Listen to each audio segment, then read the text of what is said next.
I'm Debbie Montgomery Johnson, founder of the nonprofit The Woman Behind the Smile, and your host of Stand Up and Speak Up, a show that is about each and every one of us. Many of us have something we're hiding, something we're ashamed of, something that through no fault of our own or through our own making we keep hidden, and that in turn keeps us hidden from each other and the world. Good people go through terrible situations. Wise people know when and how to let it go. Everything that happens to us helps us to grow, but while it may be hard to see it right away, the most important thing to do is to change your perception about your circumstances. Regardless of what your personal experiences or traumas have been, this showcase series is designed to ignite the light in you, as well as providing safe harbor, education, personal growth, and resources so that no matter where you are on your journey, you'll have the courage to move on when you're ready. Stand Up and Speak Up features ordinary people who've been through extraordinary situations and struggles and found the courage to step out from behind their smiles and speak up about their experiences and the lessons gleaned from those experiences. Everybody heals at a different pace, and we recognize that. So come on in, have a listen, and enjoy the ride at your own speed. Good morning, everybody. It's a beautiful day in South Florida, and I just watched the weather, and we've got some guests from Texas here, and boy, is it cold in Texas today. My daughter called last night and said, Mom, it's going to be about 5 degrees out here, and I'm like, burr, you can move to Florida. Anyway, it's beautiful here today, and it's a great day, and I'm really excited about our topic and our guest today because it hits my passion button. Our guest today is Miss Debbie Silverman. We have the Debbie's group today. I'm so excited about that too. Deb's book that she wrote is called Protecting the Rabbit Ears Generation. She's also, well, let me welcome her. Let me make sure that she's here. Miss Debbie Silverman, are you there? I'm here, and thank you so much for inviting me on. Oh, I'm really excited. This is going to be a fun show today. It's a hot topic. And let me just tell people a little bit about you. I know you through Women's Prosperity Network, and I think people have heard that before. I don't know that we've met in person. Many of us haven't, but we've become best buds over the internet through Zoom. But when I heard about your book, probably last year or year before, I was like, oh my gosh, she's got it dead on because, you know, I've got my romance scam and relationship scam, and there's banking scam, and there's all these things, but our parents, our grandparents are one of the most important generations, and the scam, that elder fraud that's going on, I see it here in Florida, you're in Florida, around the world is just irritating and annoying and just makes us all angry. But let me tell people who you are, Deb. And I love the byline here. If you think it can't happen to your family, think again. Debbie Silverman is a human behavior specialist. She's president of Consumer Perspective, LLC, a consumer research company, and a 2-time Effie Award winner for marketing excellence. She's the creator and co-author of the Amazon #1 bestseller, It's Just a Conversation, What to Say and How to Say It in Business. And that's a co-author with our friend Trish Carr. And she's the author of the newly released book, Protecting the Rabbit Ears Generation, True Stories of Crime, Fraud, and Scams Against Our Seniors and Elderly. And I love this statement. It says, having witnessed fraud against my aging aunt of 93, I realized her story and countless others, along with tips to protect one's money and family, need to be told. And boy, is that the whole premise behind Stand Up and Speak Up. Because things happen to us, and we're so embarrassed about it, and no one wants to talk about it. And if we don't, it'll never stop. So welcome, Debbie. Thank you for the work that you're doing. It's extraordinary, and I'm really so grateful that you're here to tell us what's going on. So before we start, though, I'd like people to hear it from you. Who are you, Miss Debbie Silverman? Where did you come from? I know you're down in South Florida, but where did you grow up? And tell me a little bit about who you are. Okay. Well, first of all, again, thank you for inviting me on your show. I really appreciate it. And thank you for the platform because you have an amazing platform to really get the word out. And my goal, especially with this book, is to help at least one senior and elderly person from being scammed out of their life savings. So if I can do that, I've accomplished my mission. And I believe I can do a lot more than one person. So I grew up in Staten Island, New York, fairly small city in New York. And what can I tell you? Basic basic grow up. You know, I used to think of Staten Island as a cemetery with lights, but some of us appreciate it more than others. I guess now that I'm not there and my family's here too, I don't really have a need to be there anymore. I have some friends, though, that are still there. So anyway, I moved into the city, into Manhattan, and then I worked for advertising agencies when I was in Manhattan. And then in 92, I was recruited to come down to South Florida to head up an advertising agency, the market research department in an advertising agency in South Florida. And while I was doing that, then I decided, you know what, I'm going to open my own business, which is Consumer Perspective LLC, which is a market research company. And I opened my business because I was tired of sitting in meetings, hearing people say, I think this is a good idea, I think we should do this. And when you start a conversation like that in business, it ends up costing you more time and money. So I created Consumer Perspective to take the guesswork out of marketing. So I did that. And then I was the way I got to the book, Protecting the Rabbit Ears Generation, is my aunt, as you said, of 93 years old, was in and out of the hospital, then in rehab, and she really, once she went in the hospital, she never went home again. And it was one of those things where she didn't have any children. I was like her daughter, and I was in Florida. She's in Staten Island.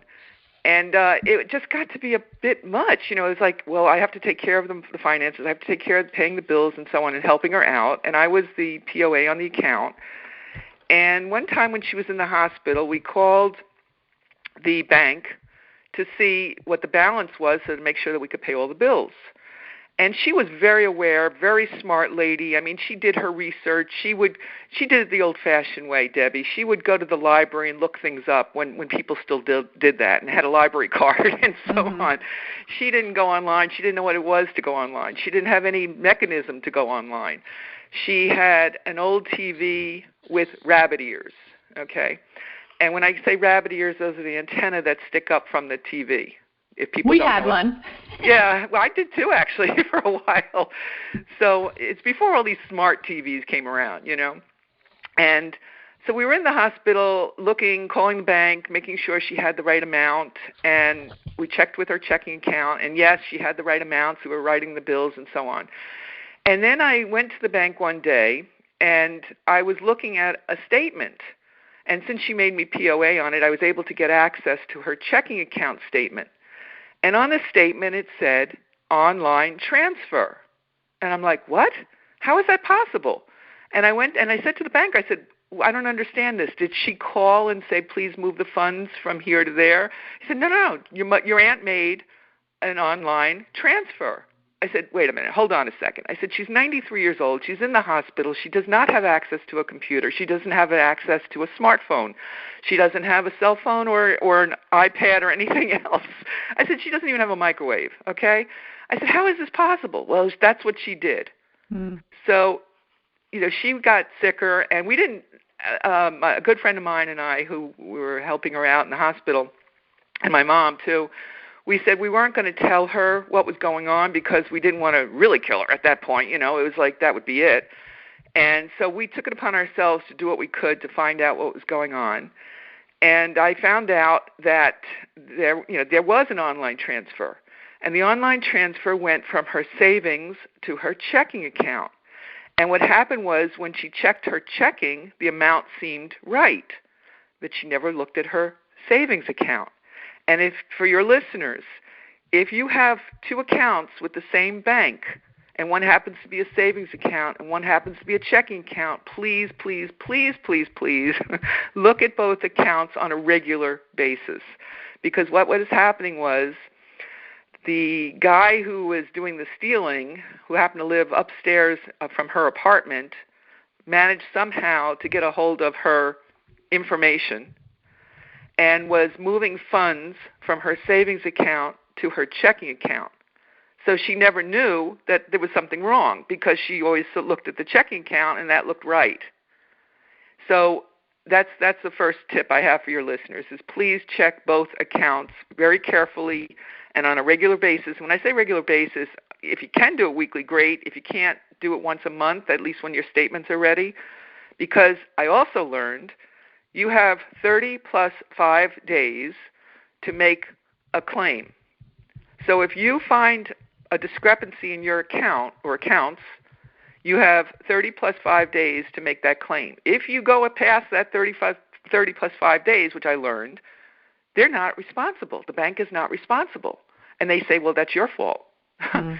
So, if you have, God forbid, a sick parent or a sick aunt or a sick relative, whatever it might be, that can't get to their statements all the time or is not able to really look at their statements coherently, then how do you do that? How do you have that 30 plus 5 days? So you do need to have a family member, a very close friend, somebody who you truly trust to help you through this process. Okay, let's stop right there for a second. There's a lot of information there. Yes. The first part here is you were in Florida and your aunt was up in New York. Yes, that's correct, in Staten Island. So you were distanced. There was a close friend of your aunt's, a former banker, is that right? Yes. That was up there, and she befriended her. Yes. So she was the one that was actually did she have access to the online stuff? Well, obviously there wasn't online stuff. Did she have access to your aunt's accounts too? Did you give her access? No, she did not. She did not. So she was going through you. Yes, that's correct. Okay. And this irritates me about the bank because I'm a former banker. But when I first read your book, when did it come out? A couple of years ago? No? Yeah, 2019. When it first came out, and you mentioned that check your savings account, I'm online all the time. And I have access to my parents' accounts because I'm on their accounts. I check their accounts. I check our accounts. My husband, perfect example of this. He gets a telephone blip on the, every morning, a notification from the bank, tells him what the checking account balance is. And so he'll call me up and say, well, I bought something and you'll see that it went down. I said, well, you don't have to tell me that because I'm looking at it all the time. He has never looked at the savings account. Mm-hmm. So I tell him, I'm like, if you see it, he goes, it doesn't show up on my notifications. That is so important. Same thing happened to my daughter. She had a savings account when she was younger, had a little checking account. Savings account got wiped out. Somebody walked into a branch. I'm like, how the heck can they do that? We couldn't report it because it was in Georgia. You can't do anything unless you have a police report. You got to get a police report in person. Couldn't do it. Got to watch those savings accounts. Here's the thing that we don't listen to. And you had power of attorney. I'm on the account, but we now also have power of attorney in case something happens to me. That trusted contact. You mentioned that in the book. I don't know if we added it on, but the financial services departments have trusted contacts. The banks don't. And like you said, the bank's going to say, not our fault, not our fault. We need to be proactive in doing this. And thank goodness you were there for your aunt because she would have been wiped out completely. I mean, if she wasn't, absolutely. She was. But that's important so that there's someone there that, and here's the word, trust. Because we know that most, I was going to say 60% of fraud, I've heard that number of fraud is done by somebody that could be in your family. That's true. And, it's interesting, Debbie, when I went to the bank and sat down with some of these bankers and had a conversation with them, and I was hearing some of the stories they were telling me about, and one was one was more horrific than the next, but one that kind of sticks with me is that this elderly man went into the bank with his aide and was forced to take out most of his money from his savings account because the aide was threatening him that she was going to kill his wife if he didn't do that. Yeah. So, I mean, it's just, and they can't talk about it. They're afraid to talk about it because they're warned by, like in this case, the aide warned the gentleman. She said, if you tell anybody, if you tell your wife, I will hurt you. And we're not bashing aides here because we all know that they're so important. The key here, though, is vet who the aide is and who the aide works for. You get what you pay for sometimes. And I'm going through that now, trying to figure out, my parents have had some health issues. And I'm thinking, well, I need to prepare for that because I can't do this all myself, that sandwich generation. But do you hear that? You hear that about aides. Now, your aunt had an aide. She did have an aide. Yes, she had an aide. How did the aide play into this story? Well, the aide, what happened was when I started going through all the records and the checks, the actual checks, I saw checks made out to cash for insane amounts of money, like $30,000, $50,000, made out to cash. And in the memo part of the check, if people, I'm sure your listeners know, but there might be some younger listeners that don't even know what a check is, but there's a little memo area on the bottom that you write what it's for. And they would put down home improvement or whatever it is. And then there was one or two checks that were written out to this guy's name. And when I spoke to the aide, I said, do you know this person? And she said, yeah. I said, who is it? She said, oh, that's my boyfriend. I'm like, really? And I said, well, did you know that there were checks written out to your boyfriend for also crazy amounts of money, $10,000, $15,000, whatever it was? And she said, oh, I didn't know about that. And then I said, well, that's odd, that you didn't know. And she said, well, we're going to pay your aunt back. Like, now all of a sudden it was a loan. No, a loan. Oh, dear. Yeah. So that was also part of it. I mean, it was just so convoluted, this fraud and this whole scam and this whole thing, that it was like peeling back a piece of an onion and to find what really happened. And and if I may, what really happened was the tenant above my aunt managed to get her mail and was able to get her account number. And he created this online account. He, the neighbor's boyfriend. The neighbor's boyfriend, that's correct. Yeah, it wasn't the neighbor, it was the neighbor's boyfriend. That's correct. Okay. That's correct. Yeah. And I was playing Nancy Drew one day when I finally figured out what was going on. And this was reported to the police. I had to sit in the police department and fill out paperwork for like 4 hours, and spoke to the detectives and all this stuff. So at one point, the detective said to me, do I know this person's name? And I said, it sounds vaguely familiar, but I really don't know if I know that person or if I've heard of that person. And it turns out my aunt owned part of the apartment house she lived in, and the tenant above her, her boyfriend was the one who was doing this. And they came in one day, and they had to go past my aunt's apartment on the first floor to get to their apartment, to go upstairs to their apartment. And when they came in one day, I heard the door open, and I opened the door, my aunt's apartment door, and I said, oh, hi, how you doing? I want to introduce myself. And I said, I would really like to get a picture of you guys because my mom is also part of the building, and she would like to know who's living here. And the boyfriend said, oh, we'll send you a picture. And I said, know what? Let me just take a quick picture with my cell phone. So thank God. I mean, I was playing Nancy Drew or whatever that detective was. And I was playing Nancy Drew, and I said, let me just take a picture. And I took the picture, and I sent it to the detective right away. And he said, this is very, very, very helpful. Because what they were able to do was match his image to the image in the bank from the videos. Because he actually went to the bank to put deposits in and stuff. So unbelievable. Yeah, I mean, it just folds. Everything keeps folding back. Like I said, like an onion. The more I found, the more I was like, oh my God, this is just going on and on. Here's a question. And now he opened up the online account because he knew the account number because he got it out of the bank statements. How did he get your aunt's personal information? Well, I guess online. Or through other mail that he may have picked up, because as I said, that he lived above her, so he was able. They didn't have the regular mailboxes like we have now, or where you slip it through a door, the slit in the door kind of thing. It was more like placed on the floor by her apartment.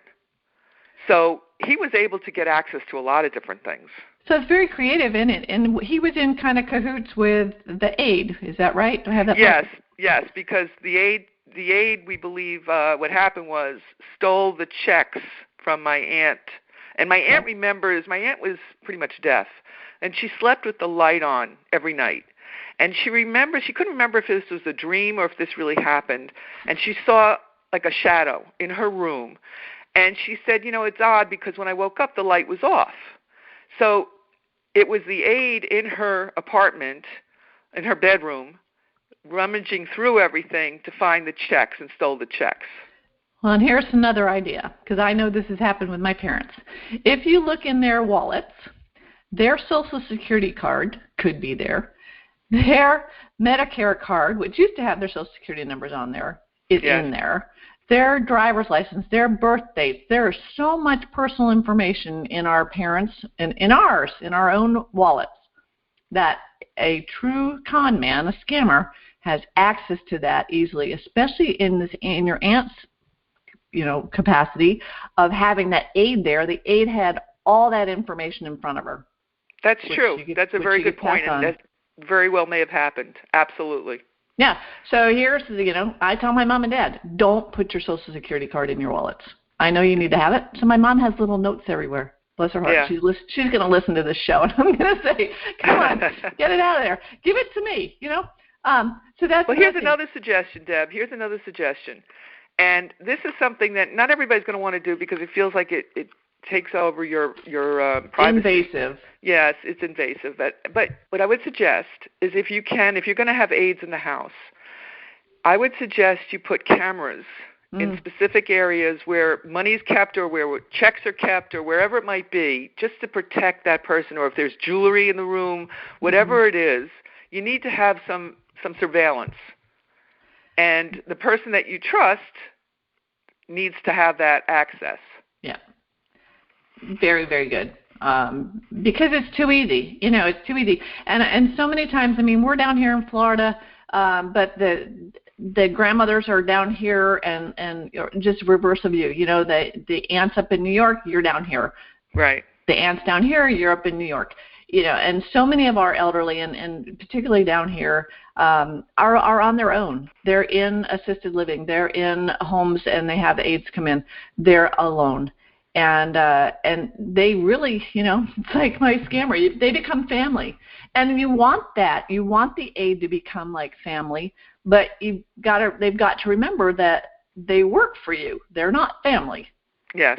And I've had friends who, parents have passed on, and all of a sudden they find out that the will has been changed.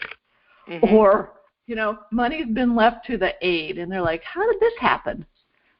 So not to bash the aides again, just, make sure you have a credible agency or a credible background check done on the aide. So back to your aunt and the scam, because this is important. Once you figured all this out, what happened to the guy? Well, he was arrested for about 5 hours, and what happened was he got an attorney, and what happened was, since my aunt at that point had passed away, there were no witnesses. She couldn't come forth and say, yes, this is what happened. So because of that, he was let go on a misdemeanor.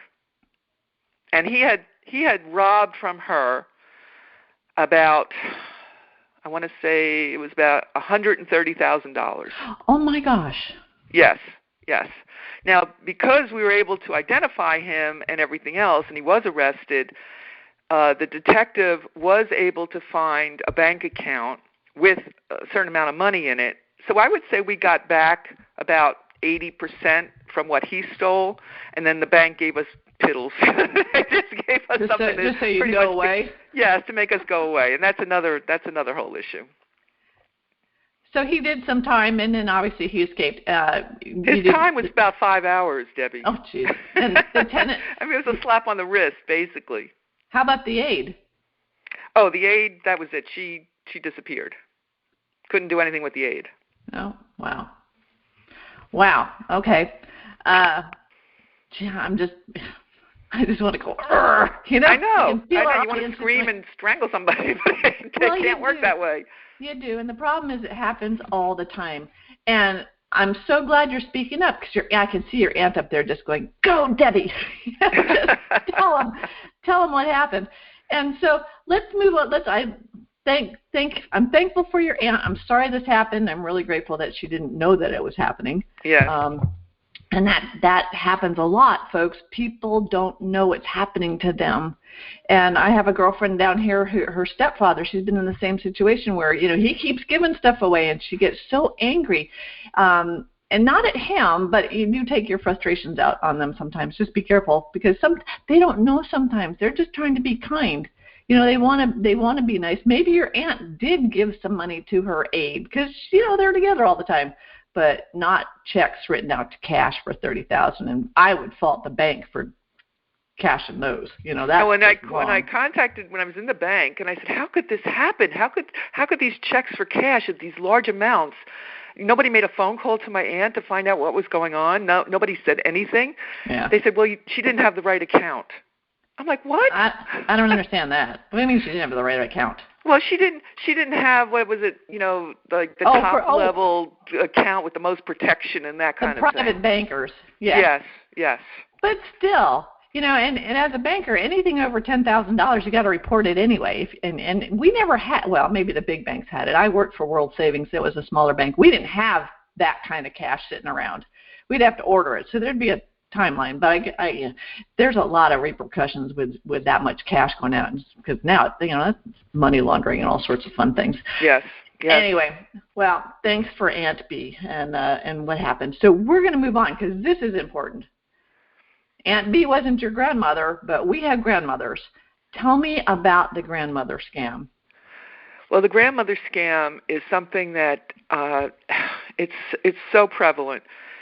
And what happens is you'll be home doing, whatever it is, reading the paper, and all of a sudden you get a phone call. And a lot of these people are alone, or if they have a spouse, but they're older people. They're in their 80s, maybe 90s, maybe, I don't know, but they're older people. And they're lonely. And they want to have company, and they want to talk to somebody. And somebody will make a phone call, and all of a sudden they'll put on a child's voice and have them yell out, "Grandma, Grandma, help me, help me." And the grandmother will automatically say the person's name thinking it's their grandchild. So they'll say, "Jennifer, is that you?" Or "Jenny, is that you?" And "Yes, Grandma, help me, help me." And then this guy will get on the phone and say, "Well, Jennifer," now he knows the name, or Jenny, is in a cell in wherever it is, and it could be Puerto Rico, it could be anywhere, that they decide it's going to be. And she was accused of a horrible crime, and we want to get, she shouldn't be here. I wouldn't want my child here either, or my grandchild here either. You have to do something to get her out. Well, what do I do? What do I do? And at this point, there's any sense of reason has gone out the window, because people are reacting emotionally. And that's what they do. They want to get you to react emotionally. And so what happens then is that the grandmother or whoever's on the phone will say, what do I do? What do I do? And they'll say, go to, and they'll give you a store, and it could be Best Buy, it could be Publix, it could be, and your supermarket, it could be anywhere where you can get gift cards. And they'll tell you to buy a certain number and amounts of gift cards. And one of the stories in my book, the woman was told to go and buy $2,000 worth of gift cards. So it's $400 or $500 gift cards. And what happens with gift cards, your listeners know this, once you buy a gift card and you give the code away, it's worthless to you. But it means a lot to the person you've given the code to. Because once they have the code, they can cash that in. So people run out, they buy these gift cards, and then they give the code away. And that's it. They've lost their money, and nothing ever happened. And what happens is the scammer will tell the person on the phone, tell the grandmother, don't tell her parents or don't tell his parents. They only get in the way, and they stop the process, and we want to get this person out as soon as possible out of the jail. So don't tell anybody. Don't tell the parents. Oh, okay. And the grandparent, the grandmother, wants to be the big protector, wants to be the one that saved them, the hero. So they don't say anything. And what happens is they go to the store, they run off like a crazy person, and they run to the store, and they get the gift cards, and then they give the code away, and then they've lost their money. And sometimes this happens more than once because they still believe that the child's in there. And to me, that's like, I can't understand that, but it happens because we react emotionally. Well, and as soon as you hear, I'm a grandmother. My grandkids are little, so and obviously I know about this, but I've heard this happen, and I've had people up here that have lost tens of thousands of dollars because of this. They run out, their brain just got hijacked, and the other thing is sometimes the scammers are very threatening, saying, yes, do it quickly, do it now, and I'll stay on the phone while you go, if they have a cell phone. But they get scared, and they want to protect. I mean, my next-door neighbor, this happened to her aunt. Mm-hmm. And they called about my girlfriend's son. Not even the aunt. The aunt was like your aunt. She didn't have any children. But she knew when she got the call, and it was like, Grandma, this is, so-and-so. Drew? Yeah. Well, Drew sounded funny. Mm-hmm. Well, Grandma, I got hit in the mouth. Mm-hmm. Made him so he couldn't talk properly. Don't tell my mom. That's right. And fortunately, a neighbor was there and said, of course you're going to call his mom. And so Auntie Mary did call Mom, mm-hmm. And found out that it was a scam. But if she had been alone, she would have done it. Because she had the money. You know what else, Debbie? You know what else happens, which is sad? When these people run to the store to get a gift card, and somebody will say to them, this doesn't sound right. This could be a scam. Oh, yeah. No, I have to get this money. So they just lose all sense of reality, and they're not listening to what this other person is saying to them because they're so frightened. Well, I got to tell you a personal story that happened to me. When I was sending money to my guy, mm-hmm. I didn't listen the first time when they said, hey, do you know this guy? I said, of course I know him. He's my friend. And do you know this guy? Of course I know him. That's a lot of money to be sending. I know. And my gut was probably saying, yep, it is a lot of money. Shouldn't be doing this. But you're so attached to that point, and you want to do it. You want to help them out. You want to get the kid back. You want to get your boyfriend back. You want to do whatever. It's not logical, but you just do it. And I know Dr. Tim McGinnis, the founder of SCARS, is on the line going, gotta talk. Tim, I'll bring you in soon. But we do it. We just do it. And the grandparents do it because they're afraid that the kid's going to get hurt even more. And they want to, like you said, they want to protect. Because we do want to protect. So just be careful of those telephone calls, because then it's the Irs scam, and they're going to come, and the police are on their way if you don't get your money. And what are some of the other scams you've heard? Because your book has really got some terrific stories in here, and I'm really proud of the people that came out and told their stories, because we know victims do not want to tell. Yes, that's right. And, well, just for a moment, the Irs scam. First of all, your listeners should know, Irs will never, ever call you. They will send you a letter if there's an issue. Yeah. So if you get a call, just hang up. Don't answer it. Let it go to the voicemail anyway.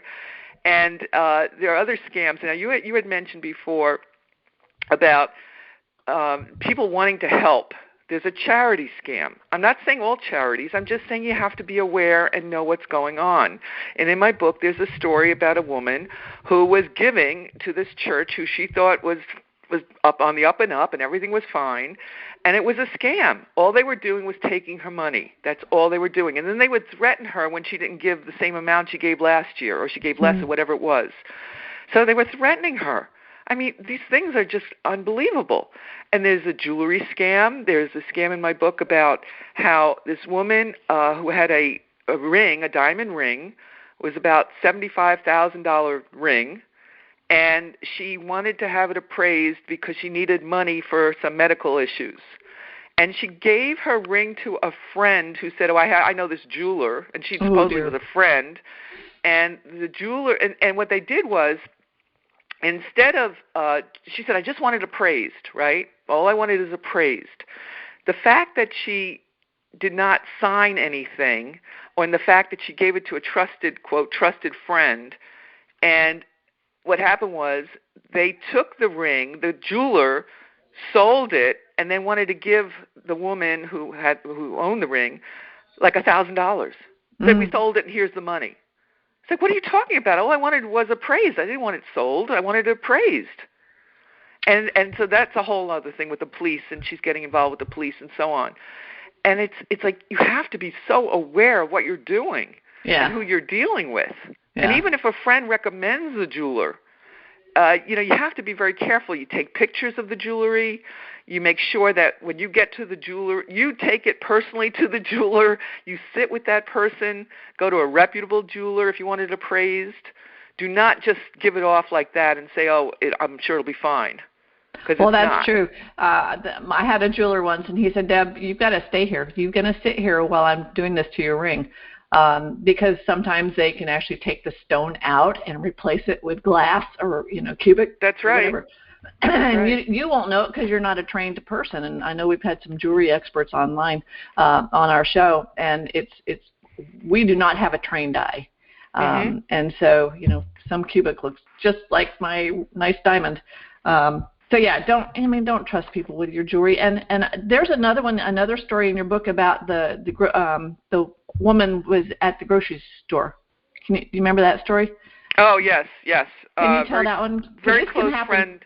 Yes, very close friend of the family. Older woman, beautiful white hair, very frail looking. And she walks with a walker and the whole thing, and she went into the grocery store, and when she came out with her packages, there was a car, a young woman, and then there was another car with an older gentleman. And the young woman said, "Can I help you with your packages?" And she said, No, I'm fine. She took care of it. And then the gentleman said, "Well, let me help you with your packages." And I guess it's a family friend. I guess she felt, well, okay, the man can help me, but the woman can because it's all kind of old school, So the guy helped her with the packages, and she thanked him, and she went home. And she lives in a gated community, and she went home, and she was getting out of her car, and all of a sudden, the gentleman appeared. And I don't know if somehow he followed her and was able to get into the community, even though or he may live there. I don't know. But it scared my family friend. It scared her so much that she was like, What are you doing? What? He's like, I want to help you with your packages. And she's like, well, I've got this. I've got it. Thank you. And he said, well, let me hold your purse for you while you unload the car. She's like, no. Never give your purse to anybody. No. So at that point, she thanked him, and she took whatever she could take or carry at that point and went into the laundry room because she didn't want him to see where she actually lives. Mm-hmm. So she went into the laundry room and waited for him to leave, and he did. And it was like crazy because, yes, it could be as innocent as the gentleman wanted to help her with her packages. But when someone asks you, let me hold your purse for you, that's like, no, go away. But can't you see it happening? We have an older woman that here I'm just saying older woman. We're so trusting, I know my mom's listening to this show, or she's going to be listening to the show, but I can see Mom, saying, this gentleman saying, hey, can I help you? And she goes, absolutely. Do not give your purse. Hold on to your purse. Right. Don't. That's right. Because as we get older, I know with Mom just started had to use a walker this past week just for a couple of days.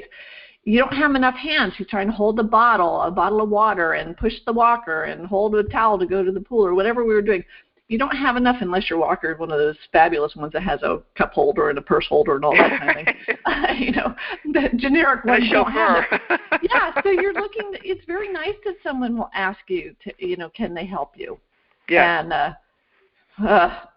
it could be very innocent. It could be very innocent. Been. However, you have to be aware. You just have to be aware and know what's possible. Yeah, that one was just odd though that he showed up at her house. It's like, and then you hear the ones though if you're in the parking lot though, and they're trying to help you in the parking lot. You never know if there's a second person that might be there. So even if you put your purse in the car, and I've heard this at gas stations, don't have the passenger side door open because you're paying attention to putting gas in the car. This is for us too. You're putting gas in the car. You're on the left side of the car if your tank's on the left side. If your purse is in your front seat and your window's open or the door's open, there could be someone that comes and opens up your door, takes your purse, and runs. Mm-hmm. Lock the door of your car on the right-hand passenger side when you yourself are doing gas. Same with your parents. Yep. That's right. I'm all wrought up on this one because it just is irritating to me that there's so many people out there that are so nasty and are, and have no mind of or conscience that, well, I've just taken from somebody. And there's nothing worse than your purse getting stolen because then you've got to get all of your ID and cards and everything replaced, and so annoying. And of course, it's easy to be the Monday morning quarterback and say, well, write down all your information and hide it somewhere. But do it now. Remember to do it now. When you get off this call, or when you're not listening to this, or you have a few moments free, just go and write down all your information and put it someplace else. That's a really good point, because I have a book called Answers, and I made photocopies of my cards, and I put them in that book. For me, I put all the 800 numbers to call if something happens, because when you're trying to redo all that stuff, you don't remember. You just don't remember what you had in your wallet.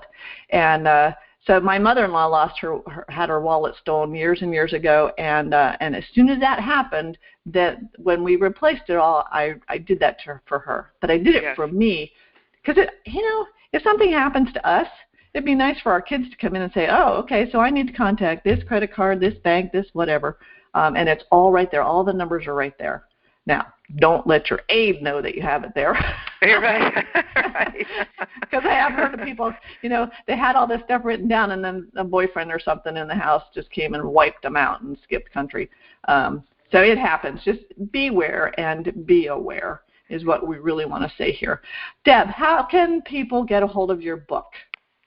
Well, they can get it on Amazon. It's also available in Kindle. Or they can contact me directly, and I can send them a signed copy of it if they'd like, and it comes with a little gift as well. So it's the email address is rabbitears, RABBITEARS, book, BOOK, at gmail.com. Okay, and I got the book in the box, and it was just a lovely presentation. But it is an excellent book to pass on to your mothers or your grandmothers, just so that we're aware. That is the whole point of this talk, is to be aware.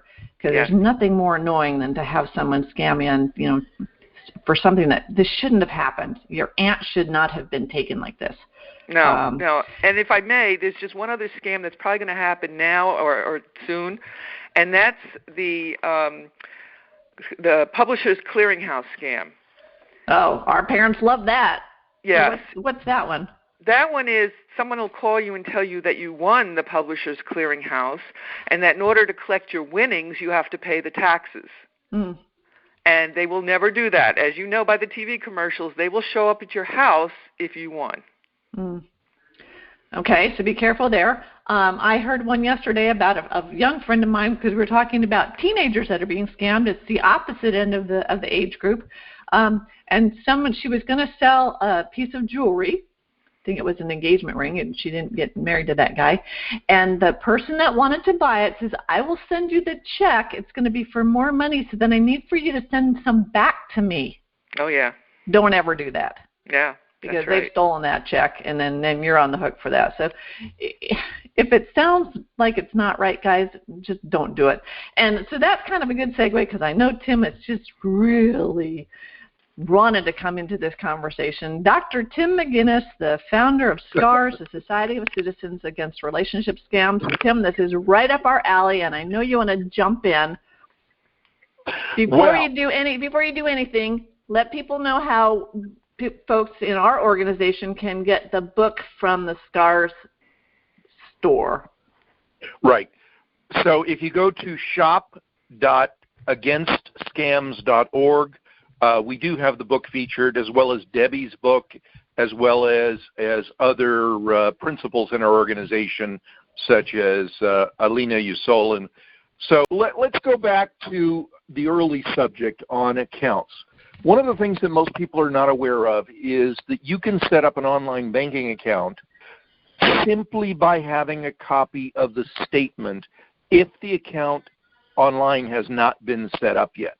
So it's critically important that if you have a bank account, that you do set up the online banking, even if you don't use it, to prevent someone else from creating it. The same is true for Social Security.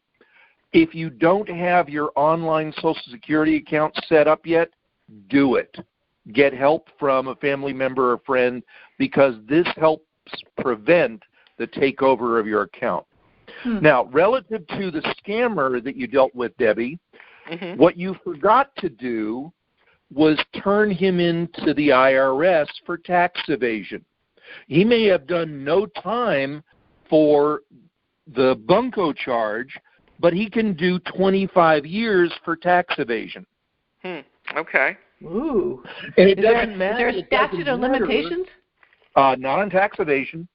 There you go, That's Deb. interesting. The detective didn't even say anything to me like that. Well, that's not their responsibility. Yeah. Okay. Their focus is local jurisdiction and local laws that they can enforce. So when someone steals money, that's undeclared income. Mm-hmm. If you give them a loan that they don't pay back, that's undeclared income. So the reality is that you do have that option, and the IRS really doesn't have any sense of humor when it comes to these issues. Also, when it's done in this way, they can get a judgment at the snap of their fingers, and even bankruptcy won't free that up. So that'll be a lifelong debt to the IRS, even if they're not prosecuted. Very interesting. Good news. Thank you for the information. You're welcome. So, and you can still do this, by the way. So many different scams. In the case of grandparent scams, very simple mechanism that every parent and grandparent, well, actually the parents should arrange for this. There's a thing called a safe word. Yes. Yep. Get a safe word in place that your children, the parents, the grandparents, they all know it. No one else would know it. Whether it's Bobby socks or lemonade, it doesn't matter what the word is. It's just something rememberable that in the event of an emergency, you give the safe word, you know it's real. It's that simple. Yes, and one of the people in my book, one of the stories, she did have a safe word, and you're right, that did help them a lot. If they remember. Yes, if they remember, if they're not caught up in the emotion, right? Yeah. Well, but the emotions will only last for a certain period of time, particularly if you're driving to the store to get a gift card. Now, as far as the bank is concerned, you actually can report the bank itself for failure to comply with the FINRA and Money Laundering Act, because no cash transaction above $5,000 should not have been reported. So, in fact, transaction of that size, particularly cash, they should have had the obligation of calling law enforcement to have law enforcement come and take a report on the amount of money. Is that an ongoing thing, or is that new? No, these have been around for a decade or more. Okay. And these are state laws in addition to the federal laws. So, for example, I closed out an account at one bank, and instead of getting a cashier's check, I had it converted to cash, because that way I could just deposit it in the new bank. I should have just done a wire transfer. It would have been there within an hour. But I did it in cash, and it was $12,000. And they actually called the police to take my identification and to take a report just in the event that it was money laundering. It wasn't a problem, but it was thoroughly documented as a result of this. And all banks should be doing this.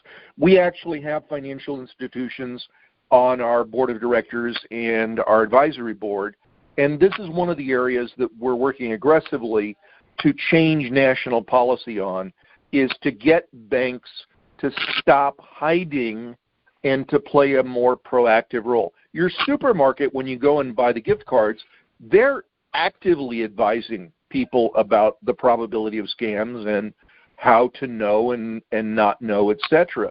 They're doing the right things, but banks, on the other hand, hide behind their policies, which in many cases are not actually compliant with the law. Dr. Tim, I have a question for you about the banks. I actually got an attorney involved to go after the bank, because when I did it on my own, I was rejected 3 times because they said to me I didn't report it 30 plus 5 days. So when I finally got an attorney, the attorney did whatever she could. That's only true for a credit card. Okay, well, that's not what they told us. That's not what they reported, and they wrote back to us in writing that she had 30 plus 5 days to report this claim. And that is also on a state-by-state basis. Individual states can have different time fuses for debit accounts. Okay. So the attorney... But now in this particular case, this was the result of checks being written, correct? This was the result of checks being written. That's correct. Yes. If they had used her debit card, it would have been 5 days. Oh, wow. All right. Good to know that, too. So I guess the question I have for you is, since I got an attorney involved, how come the attorney didn't advise me about the IRS and about tax evasion and all this other stuff? Because they're not interested in, for lack of a better term, revenge or vengeance. They're looking to solve a problem for you. They weren't particularly interested in how to put this person in jail for more time. Mm-hmm. Well, they're not tax attorneys. Right. Well, it's not a question of being a tax attorney. It's more a question of they're just not as aware. I actually had an ex-CEO who embezzled from a company that I was a co-founder of. He embezzled about $20 million a year. And unfortunately, he embezzled $1 million out of my department that put me under the microscope as a result of this. I didn't do anything wrong, but nevertheless, he wasn't sent to jail because of fraud or embezzlement. He was sent to jail for tax evasion because that way the company didn't have to get involved in a lengthy trial where their own internal processes would have been under extreme scrutiny. So it was simply a case of he stole the money, he didn't pay taxes on it. The result was tax evasion. That's the way you go after gangsters as well. One of the ways in which we get scammers arrested in Nigeria is not because they've scammed someone, it's because they didn't report their income to the local tax agency. Once the tax warrants are issued, then they can discover everything else and then add those charges on top of the tax evasion or failure to report or whatever the particular circumstance happens to be. But tax evasion is an incredibly useful tool, incredibly scary tool as well. I would guess. But going back to the issue of elderly individuals in scams in general, the reality is, yes, absolutely, you need a trusted person who can aid someone who is getting on in years make proper financial decisions. That is so difficult to do. One of the most heartbreaking things that we have to deal with as an organization are family members who come to us who have an elderly relative who is in the throes of a scam, some form of a socially engineered relationship scam, typically a romance scam, but there are other kinds as well, lotto scams, etc. And they absolutely cannot convince this person that it is a scam. So the result is that the victim will just continue to bleed money to the point where they're virtually homeless or literally homeless. And they're forced to go through the whole process of involving social workers, family court, etc., to try and have the person declared incompetent to manage their own finances. And unfortunately, that is also a state-by-state issue, and some states are more sensitive to the issue than other states. It's an extraordinarily difficult thing to do once the person is firmly committed into the fake relationship and getting them out of it. It is truly an addiction. So the result is that unfortunately victims many times can be dealt with in a very rational way. Once they discover that it's a scam, they recognize it, they acknowledge it, they accept it, etc., and are able to move forward. Many victims are completely incapable of doing that. They are literally addicted to whatever the scam may be, the relationship, etc., and that's an addiction based upon their own hormones, their own emotional reaction. And dealing with them is an extremely difficult and traumatic experience for everyone in the family. This is another thing that people don't pay enough attention to is once the scam's over, it's not just the victim who has been suffering through this. That victim will actually have put their entire family and many of their friends through a kind of trauma in and of itself, also known as vicarious trauma, which is that they've been trying to warn the person, change their course, steer them away from this, and have been powerless to be able to do so, and all they can do is watch the victim self-destruct in the process. Yeah. Well, it's very difficult, and we're actually running out of time. This is an incredible discussion and opportunity, and what we want people to understand is that you need to help your family members be aware of this happening. And Debbie, can I inject real quickly? Yes, sir, go ahead. We have guides on our website, romancescamsnow.com, which are specifically designed for family members and friends of scam victims to help them understand how these scams work, what they are, and also the process of how to stage an intervention and how to speak to a victim in total denial and what those processes are like. It's an excellent source, Tim. Thank you so much. So it's romancescamsnow.com. Debbie, thank you so much for making us aware of what's happening out there. And, you know, in Tim's and my world, we are around this a lot, but so many people don't understand it can happen to your family member. And many people think, oh, it's not going to happen to me. Well, what I say is it may not happen to you, but what if it were to happen to your mother or your grandmother or your daughter?